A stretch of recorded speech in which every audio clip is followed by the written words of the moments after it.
Hello, so welcome back to my channel. This is Jobran. So I hope you are all doing fine. Thank you so much for supporting my channel, for watching, for subscribing, for sending your likes and comments.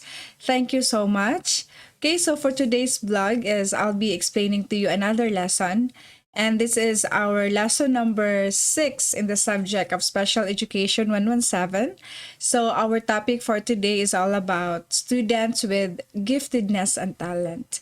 So when you talk about being gifted, for me, it's a good thing, no? Because you can do a lot of things. You are very productive. You are very committed.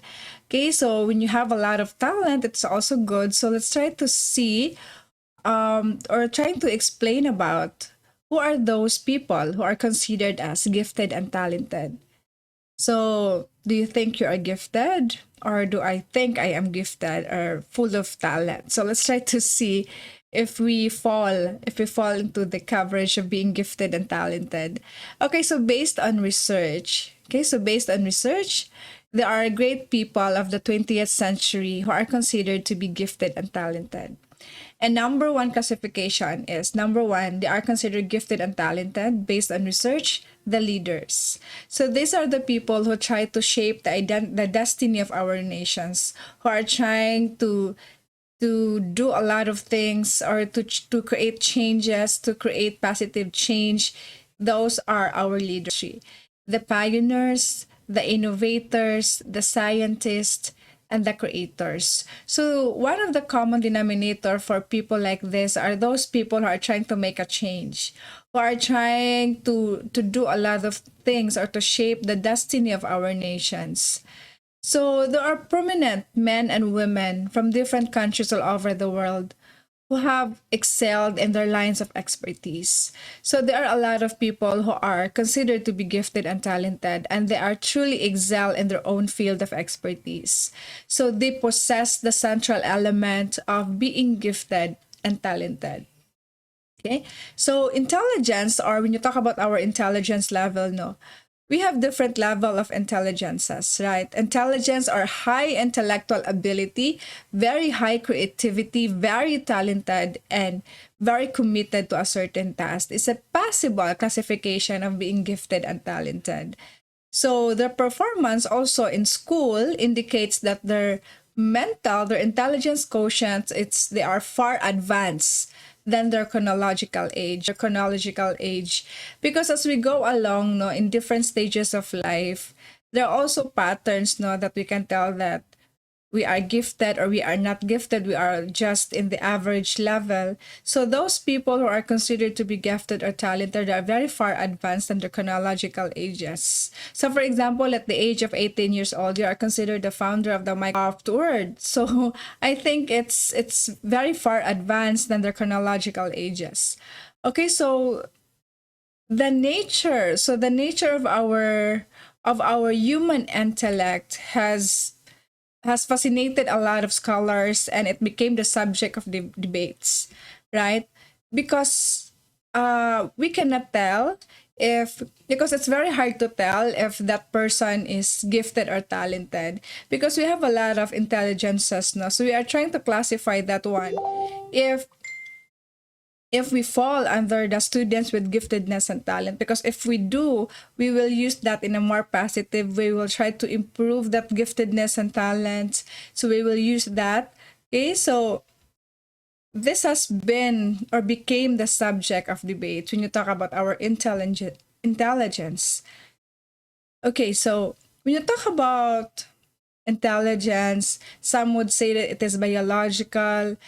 Some would say it is the psychological aspect of the intellect. So there are a lot of definitions when you talk about intelligence. The number one, the Binet to Simon scale. So there are theories and definitions of intelligence, because intelligence is very broad, it's very diverse. So that is the main reason why there are a lot of theory that tries really to define what is really the meaning of intelligence. And who are those students who are considered giftedness and very talented? I know that you have known somebody, an artist, a painter, 4 years old.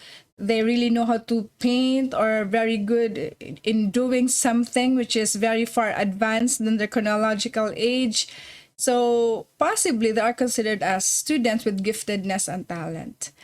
Okay, so the Binet to Simon scale. This is the start, or the research has influenced the growth of intelligence testing movement. So Alfred Binet is a French psychologist, and he really wanted to measure the ability of children to think and reason. So he really wanted to get to know the student, or the person, and he really wants to measure the ability of the thinking and the reasoning of the student. That's why he developed this kind of test. Okay, and he tries to understand the level of intelligence of the student between the age 3 to 12. So that's the idea of Alfred Binet. And Simon also wanted to get to know, or try to measure the ability of children to think and reason. But the idea of Simon's scale is he tried to ask children to follow commands, to follow patterns, to arrange things, to get to know them. So from Binet's work, okay, so the term intelligence started. Okay, the number 2 theory that would tell us the definition of intelligence is the Spearman two-factor theory of intelligence. So what is this theory all about? So this is just a quick background. No? So Charles Spearman is a British psychologist. So Alfred Binet is a French psychologist. Charles Spearman, he developed the idea of two-factor theory of intelligence, and he is a British psychologist. And according to him, there are two-factor theory of intelligence, the G factor and the S factor. So when you talk about the G factor, it is your general factor, meaning an individual possesses his or her own general intelligence, meaning general, it is very applicable to everyone. We have our own general factor of intelligence. Right? So when you talk about the specific factor, the general or the specific factor, meaning as an individual, you have your own specific factor of intelligence, the one that you are very talented about, that is within you. Okay, so when you talk about general factor, it is a kind of intelligence that everybody has it. But when you talk about a specific intelligence factor, is a type of intelligence wherein it is built within you. It is your innate type of intelligence, of your general factor. So the most important information to get to know your own level of intelligence is to have an estimate of your general factor. General meaning your very common general intelligence. Specific, it is you, it is within you. So those are the two-factor theory of intelligence according to Spearman, or Charles Spearman. Number 3 theory of intelligence is the Terman Stanford Binet individual intelligence test. Since our human intellect is very diverse, it's very broad, so Lewis Madison Terman, an American cognitive psychologist, cognitive meaning he also tries to measure the way we think and reason. We need to multiply 100. No, if we really want to get to know our intelligence, not all about the mental age, divide the chronological age. We need to multiply that 1 to 100 to get rid of the decimal. So that is his idea. And according to him, Terman Stanford Binet individual intelligence test is considered as the best available individual test of intelligence. And I think for today we are still using that one when we try to get to know our IQ. I think the correct formula in calculating IQ is the mental divided by the chronological times 100. If I am correct, I think that's the one. So it's the mental divide chronological age times 100. So that's the idea of Terman Stanford Binet individual intelligence test. The fourth theory that would tell us about our intelligence is the Thorndike stimulus response theory.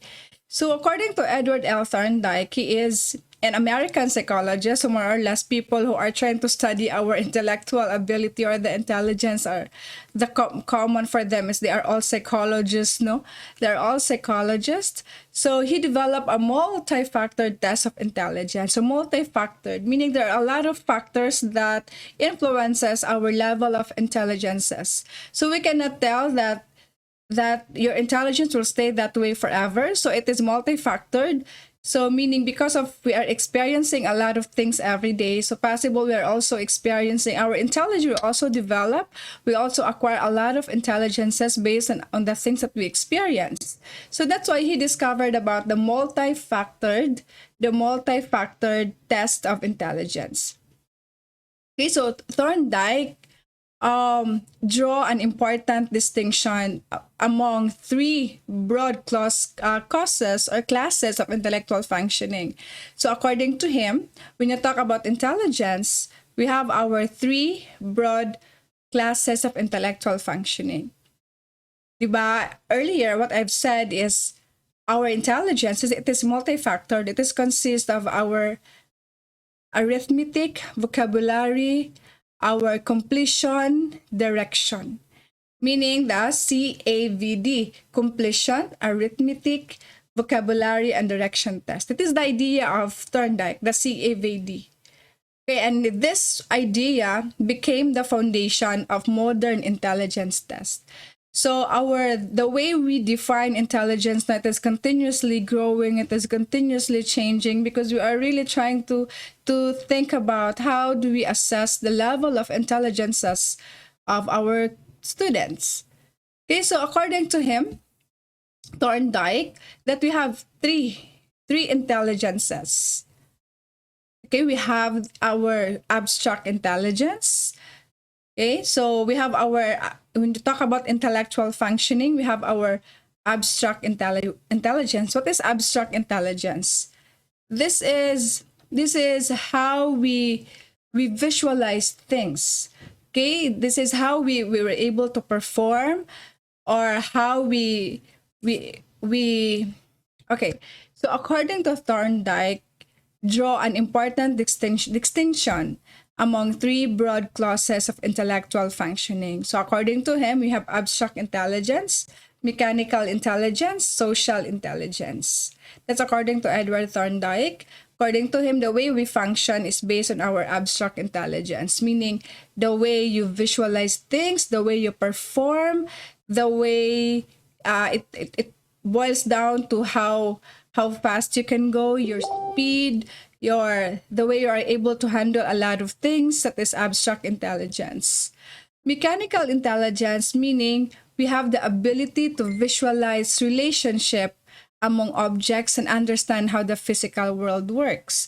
Meaning there are a lot of students who are good at understanding the more onto the movement, more on the physical world, and those kind of intelligence is considered as the mechanical intelligence. When you talk about the idea of Cattell's theory on fluid and crystallized intelligence. Okay, so according to Raymond B. Cattell, a British-American psychologist, theorized that there are two types of intelligence, the fluid intelligence and the crystallized intelligence. So when you talk about the fluid intelligence, it is culture-free, meaning it is very dependent on the physiological structure of the brain. It comes from the genes, it comes from your parents. If your parent is gifted with this subject, with this thing, possible you also acquire that one, meaning it is very dependent on the physiological structure of the brain.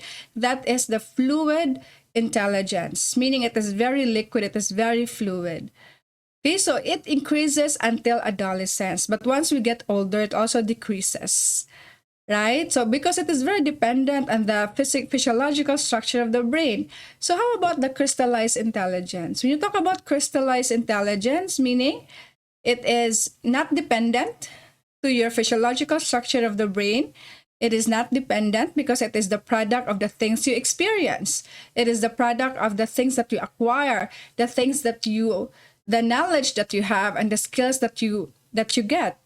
So it is not dependent It is really based on the things that you experience. That's why you have this called crystallized intelligence. Okay, so this kind of intelligence increases until through middle adulthood.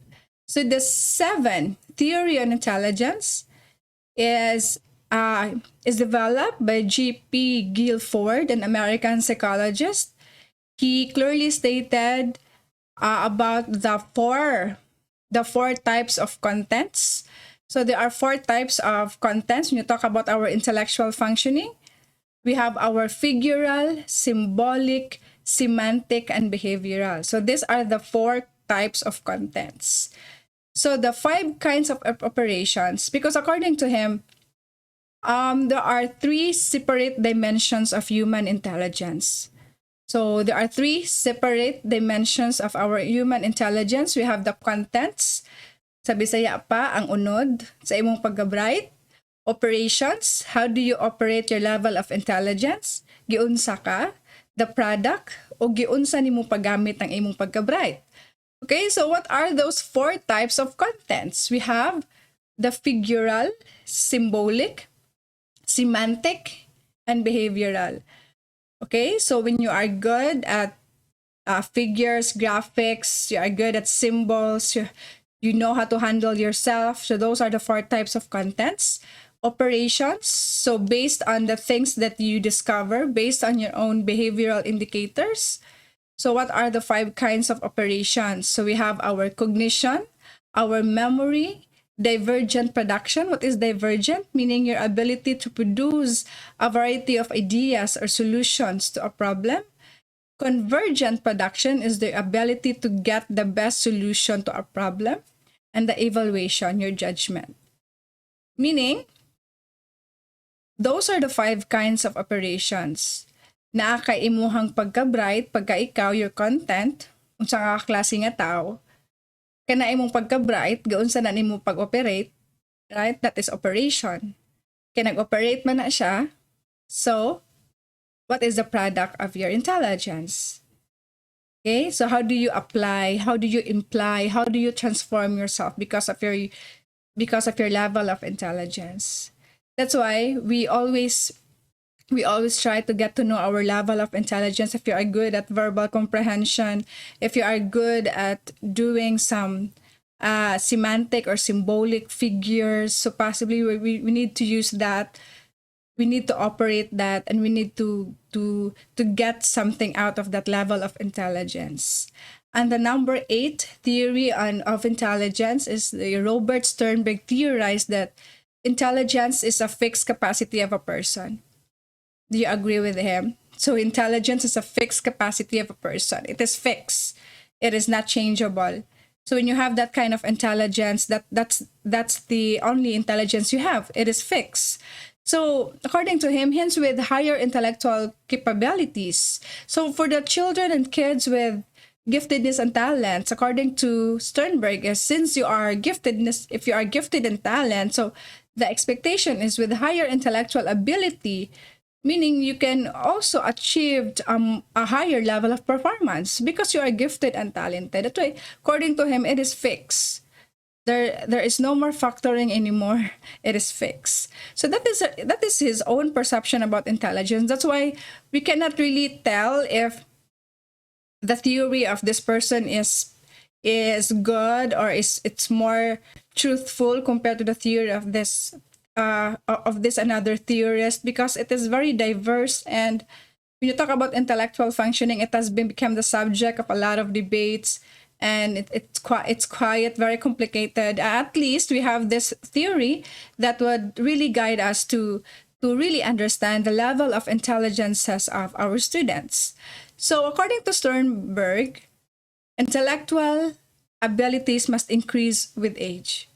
Yes, your IQ can be changed, your IQ can be increased depending, or especially if you are given a lot of supportive, environmental, and effective teaching to learning conditions.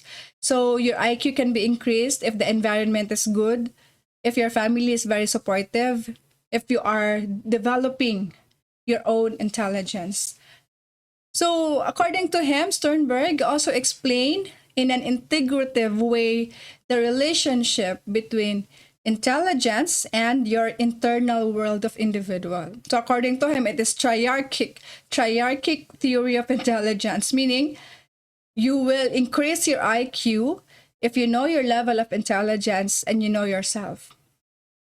The number two relationship is if once you get to know your intelligence and the people around you, once you get to know your intelligence and your external world, and your intelligence and your experience. So, intellectual abilities must increase with age, given the supportive environment. So, Sternberg calls his theory triarchic because intelligence has three main parts of dimensions, meaning it has three main parts of dimension. We have the contextual part, experiential part, and a componential part. Okay, so we will continue discussing this one in my next video. This is a very long discussion about students with giftedness and talent. So we will get to know that more. So I will end this video. But rest assured, I will create part 2 discussion for this one so that we can finish the lesson. So I hope that you are getting something out of this very quick discussion. I really hope that you are learning, and I really hope that you are getting some relevant information for students with giftedness and talent. Thank you so much for watching. I'll see you again for my next video blog.